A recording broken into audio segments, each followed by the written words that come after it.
6장 11절 또 12절 말씀입니다.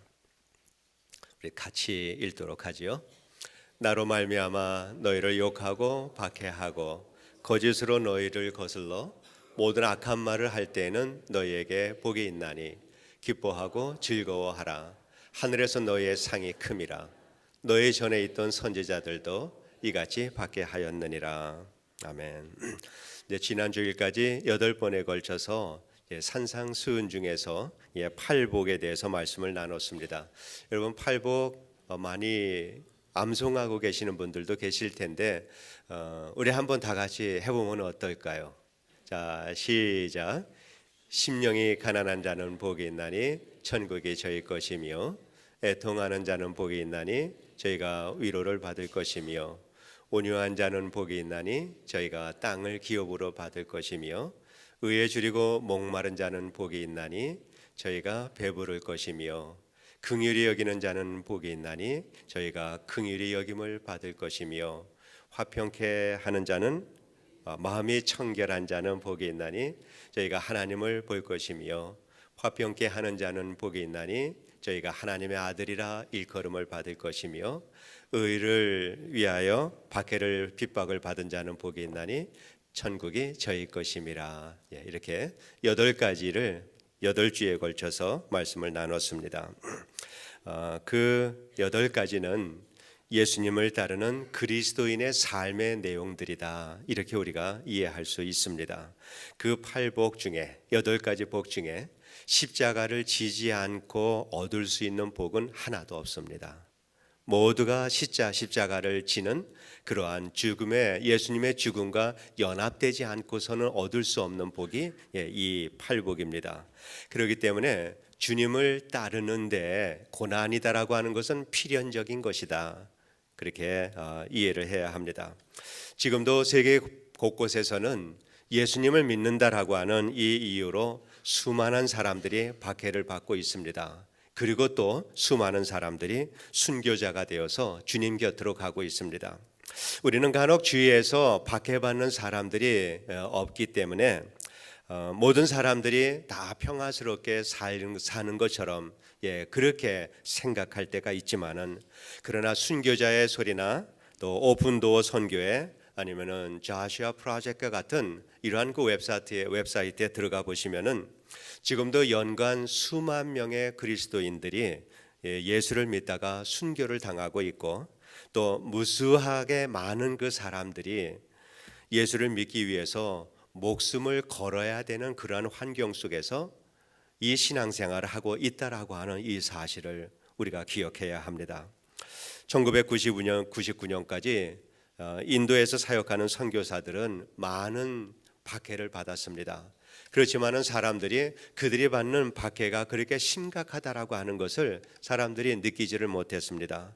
그런데 1999년에 그레햄 스테인이라고 하는 호주 선교사님이 그 두 어린 아들과 함께 그분의 차 안에서 산채로 불에 태워서 이 힌두교 폭도들에 의해서 죽음을 당했습니다. 이 소식이 세계의 모든 사람들에게 알려졌습니다. 그때서야 비로소 세계는 인도에서 선교사들이 이렇게 박해를 받고 있다라고 하는 것을 실감할 수 있게 되었죠. 지금도 마찬가지로 많은 사람들이 인도에서 박해를 받고 예수를 믿고 있습니다.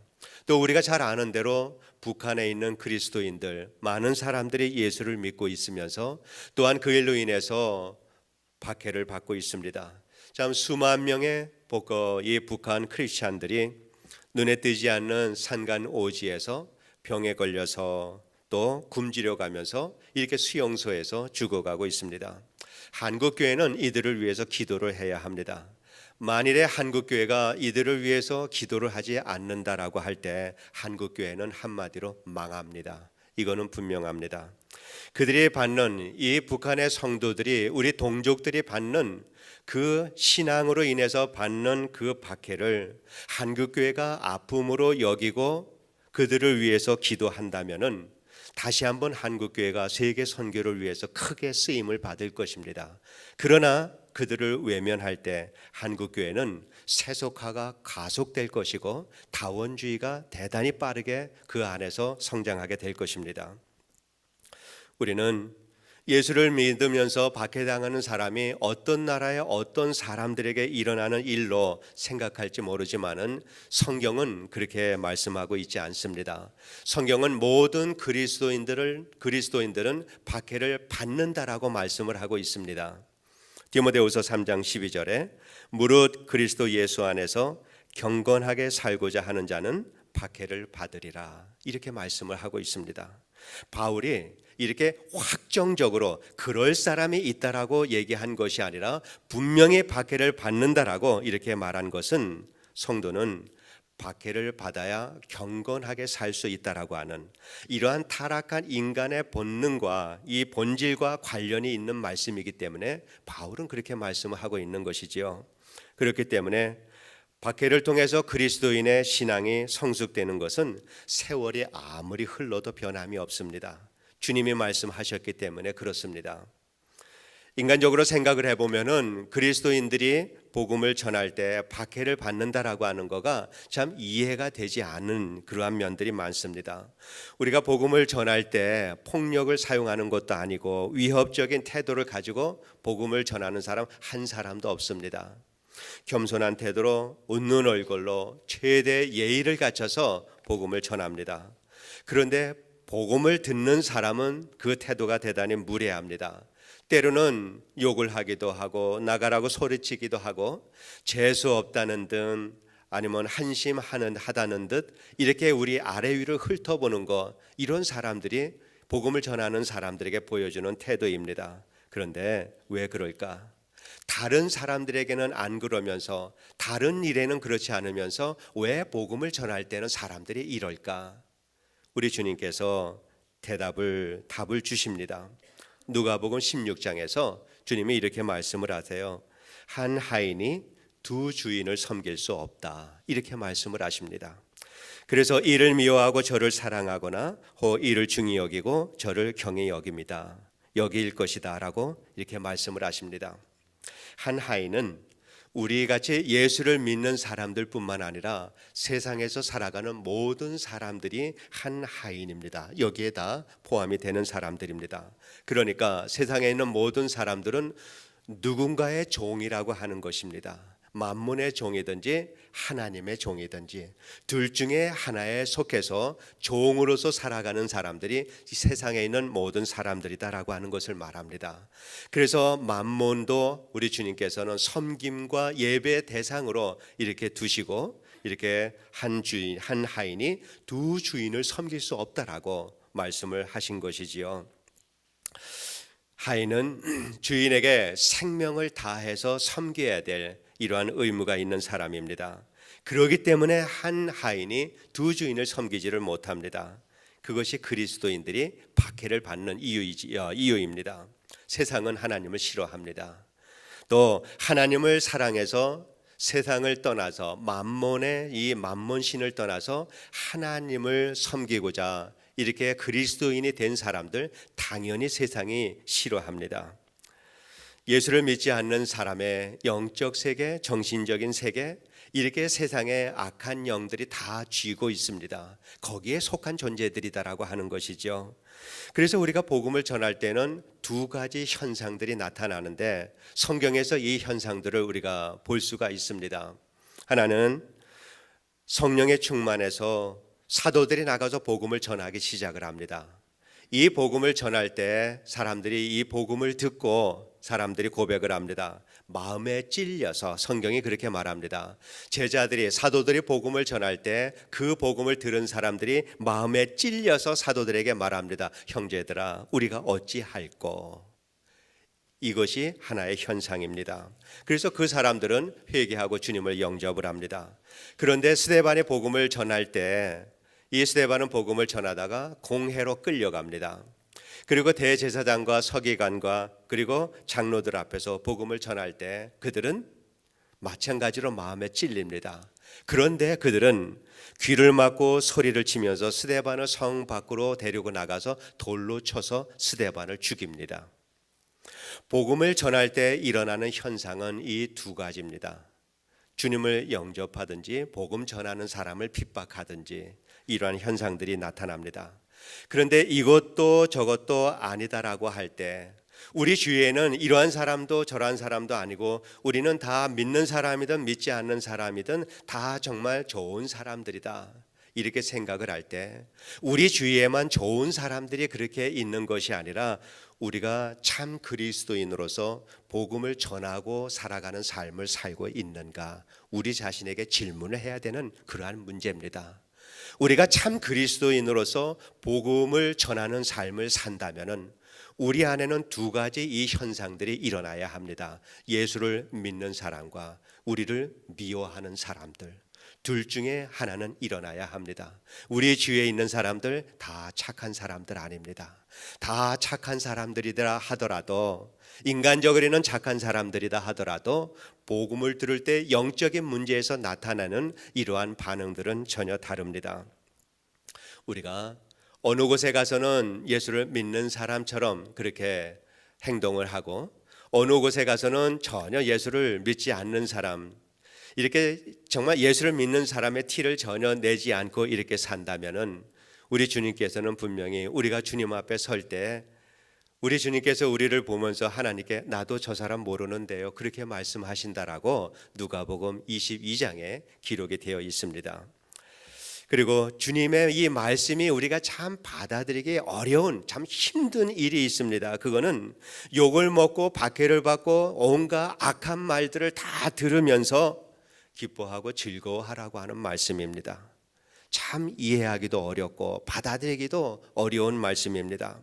아무리 내가 주님의 복음을 전한다 하더라도 힘들고 고통을 당할 때에는 내가 좌절하고 마음이 침체되는 것은 자연스러운 일입니다.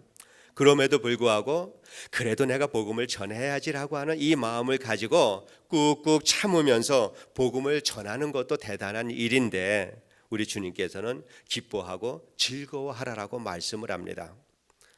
그러면 우리가 복음을 전할 때 핍박을 받고 어려움을 당하고 그러면서 내 마음에 기쁨이 없는 이러한 이 기쁨과 즐거움이 없다면은 우리는 사람들에게 얻어맞고 돌아와서 주님한테 또 한 대 얻어맞는 이러한 격이 되는 거죠. 그런데 우리 주님께서는 우리를 좌절시키려고 이렇게 말씀하시는 것이 아니라 이 일이 기쁨과 즐거움의 일이다라고 하는 것을 알게 하기 위해서, 그 길이 있음을 알게 하기 위해서 주님은 우리에게 그렇게 말씀을 주신 것입니다.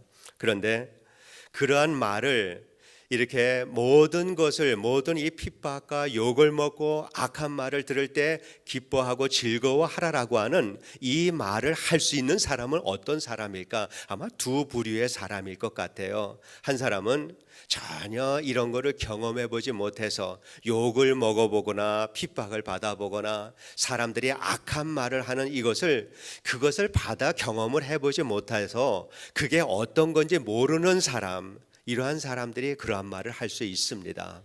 그러나 또 한 사람은 다 경험한 사람입니다.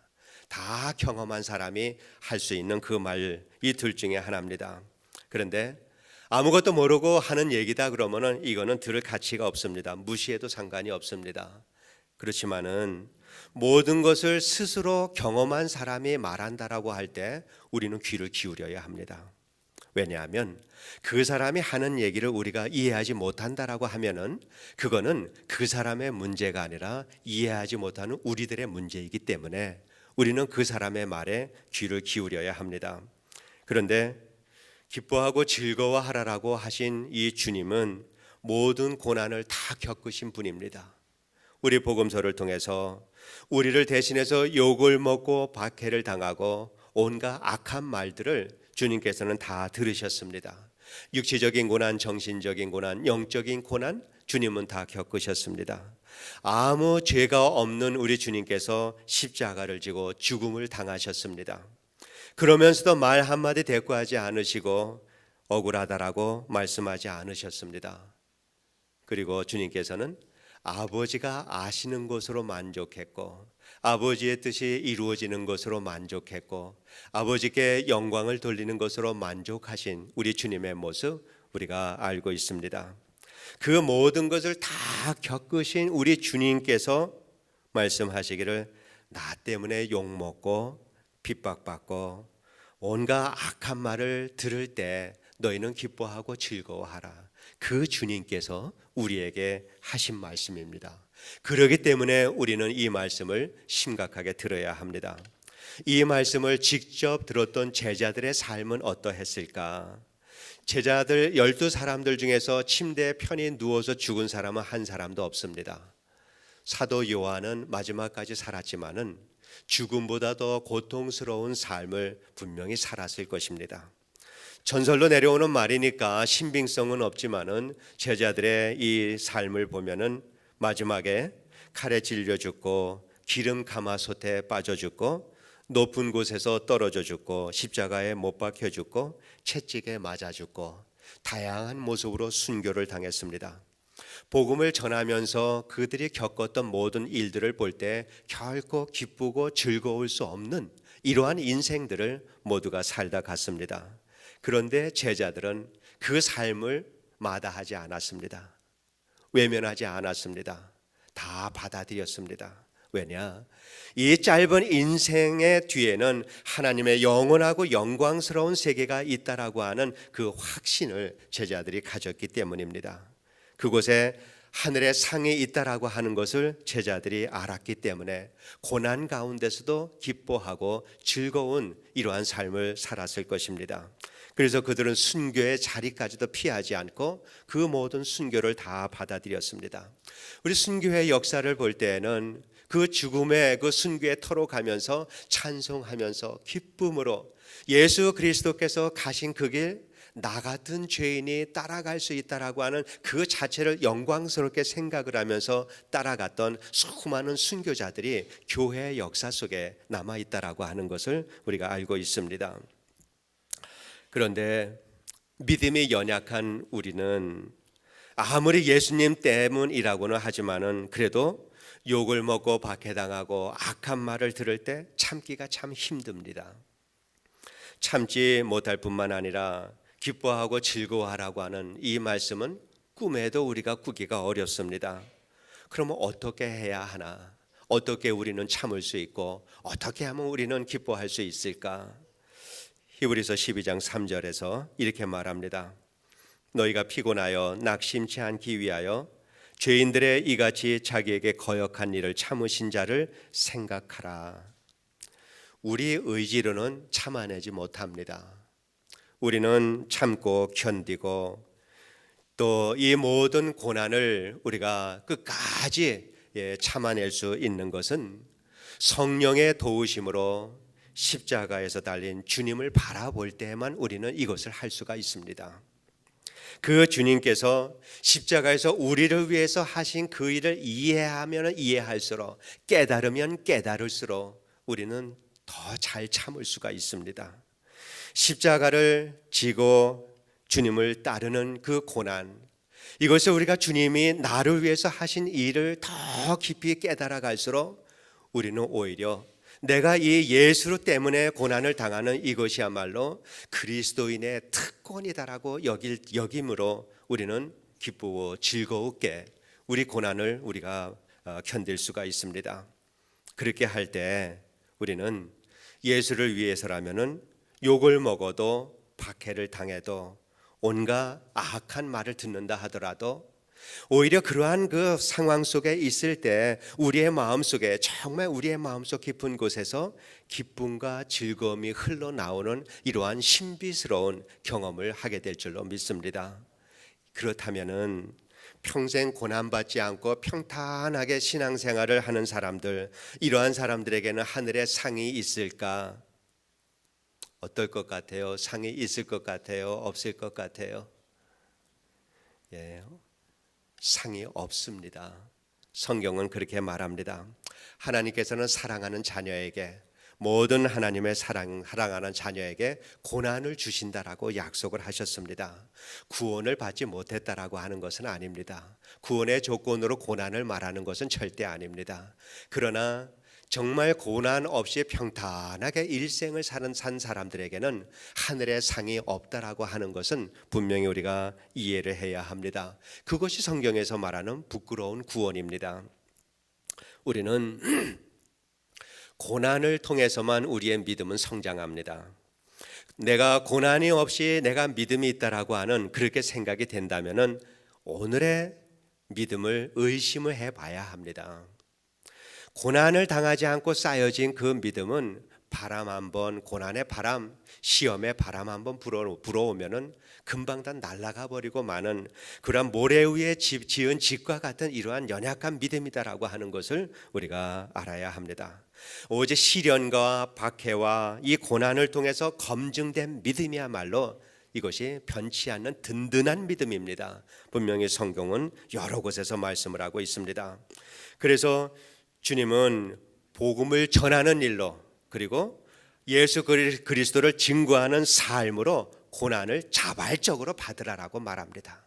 그 삶을 산다라고 할 때 고난은 필연적으로 우리에게 우리가 그 고난을 피할 수가 없습니다.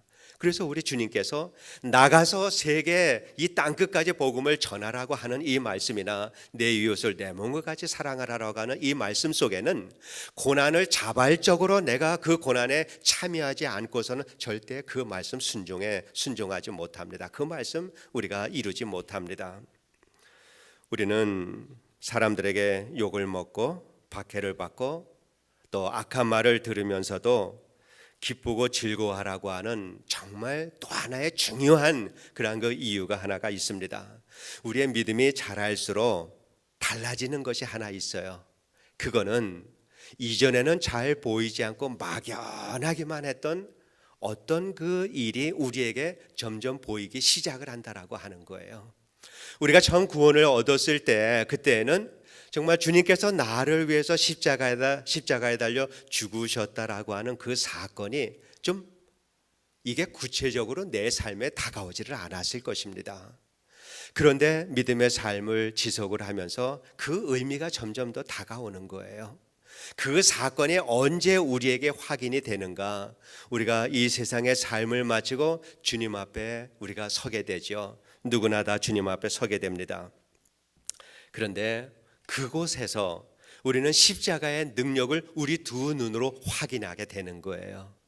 우리가 지금 이 땅에 살아 있을 때는 믿음으로 그거를 바라보지만은 우리가 이 땅의 삶을 마치고 주님 앞에 서게 될 때는 우리의 두 눈으로 십자가의 능력을 그곳에서 우리는 확인하게 됩니다. 그래서 죄가 있는 사람은 지옥에 가고 예수 그리스도를 믿음으로 그분이 나의 모든 죄를 위해서 십자가에 달려 죽으셨다라고 하는 이 사실을 믿는 사람은 이제는 천국으로, 우리는 이 두 사실을 우리 눈으로 볼 수 있게 되는 것이지요.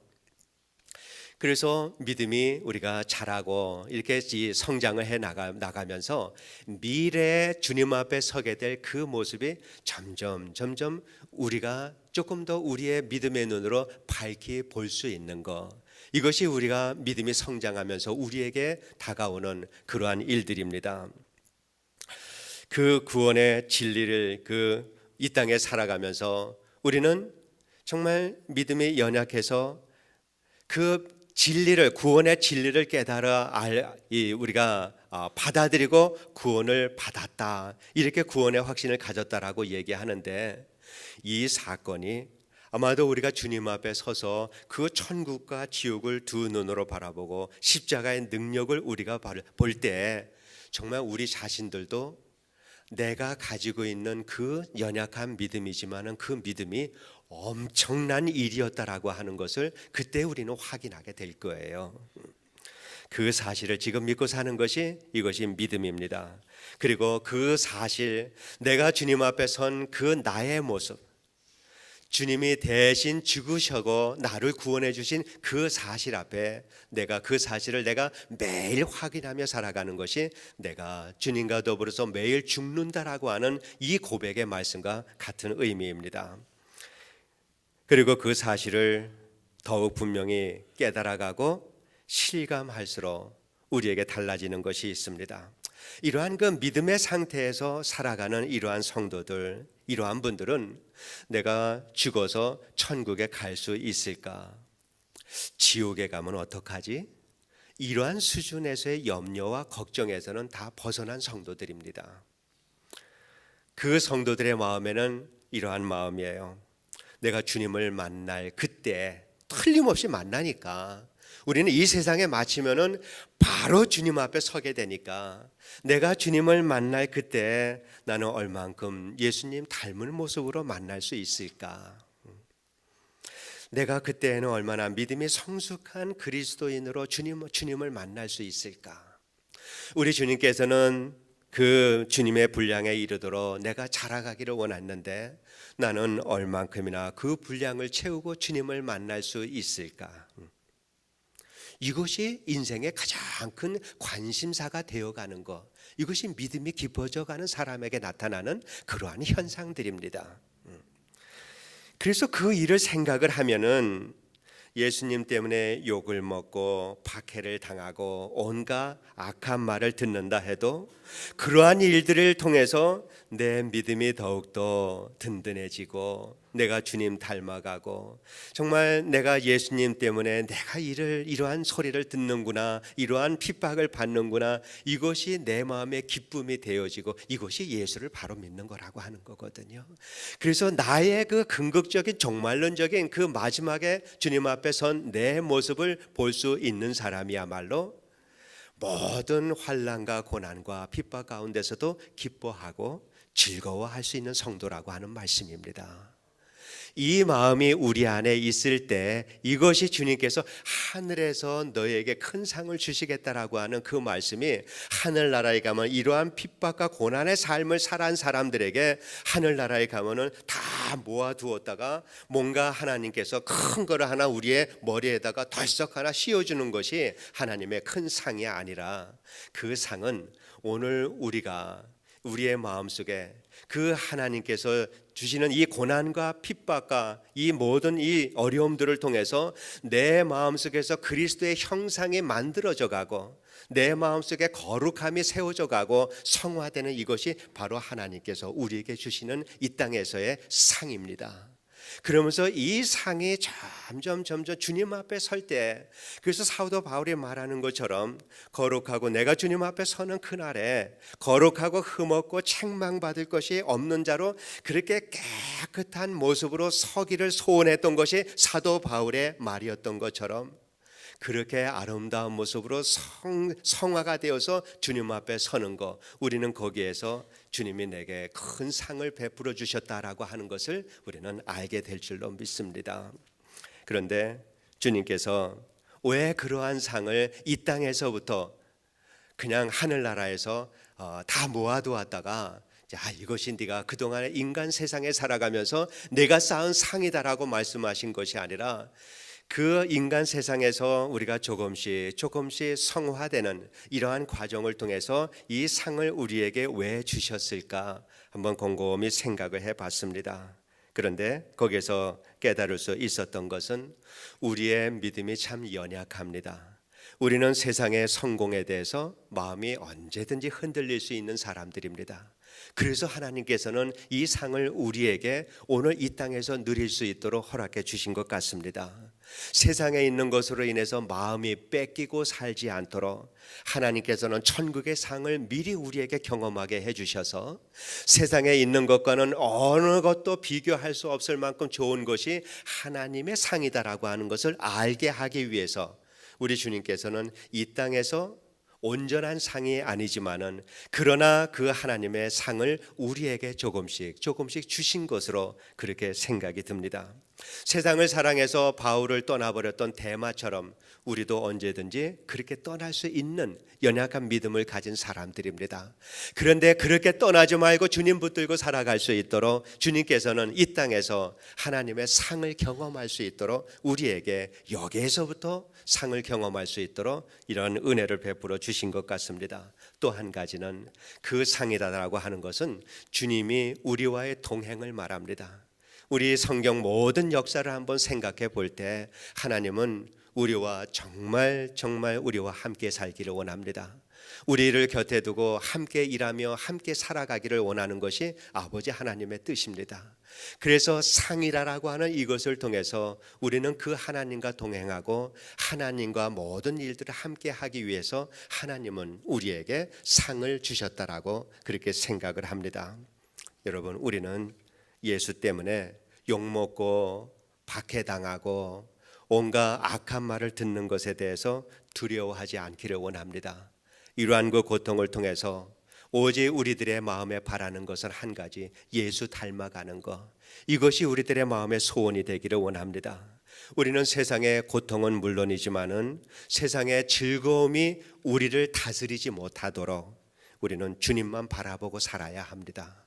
올곧게 주님만 바라보고 살아가면서 세상에서 닥치는 모든 일들이 어떠한 일이라 하더라도 그것이 기쁘고 즐거운 일이든 슬프고 두려운 일이든 어떠한 일이든지 우리에게 닥치기만 하면은 우리는 그 일을 통해서 주님 바라보고, 그래서 어떠한 어려움이 고난이 핍박이 우리에게 닥친다 하더라도 그것을 다 걸음 삼아서 우리는 한 단계 한 단계 주님께로 더 가까이 갈 수 있는 이러한 믿음의 삶을 살 수 있게 되기를 진심으로 원합니다. 우리의 믿음에 오늘 나의 지금의 믿음보다는 내가 조금 더 나아가야 하는데, 내가 주님 앞에 이 모습으로 선다라고 하는 것을 늘 두렵게 생각을 하고 내가 좀 더 거룩한 모습으로, 좀 더 예수 닮은 모습으로, 좀 더 성화된 모습으로 주님 앞에 서기를 소원하는 이 마음을 가지고 우리가 살아갈 때 주님께서는 우리의 모든 삶을 통해서 기쁘고 즐거운 삶을 살아가실 수 있도록 상 주시리라 믿습니다. 이 주님의 은혜가 여러분 모든 성도님들 가운데 함께 하시기를 주님의 이름으로 축원드립니다. 기도하겠습니다. 은혜로우신 아버지 하나님, 감사와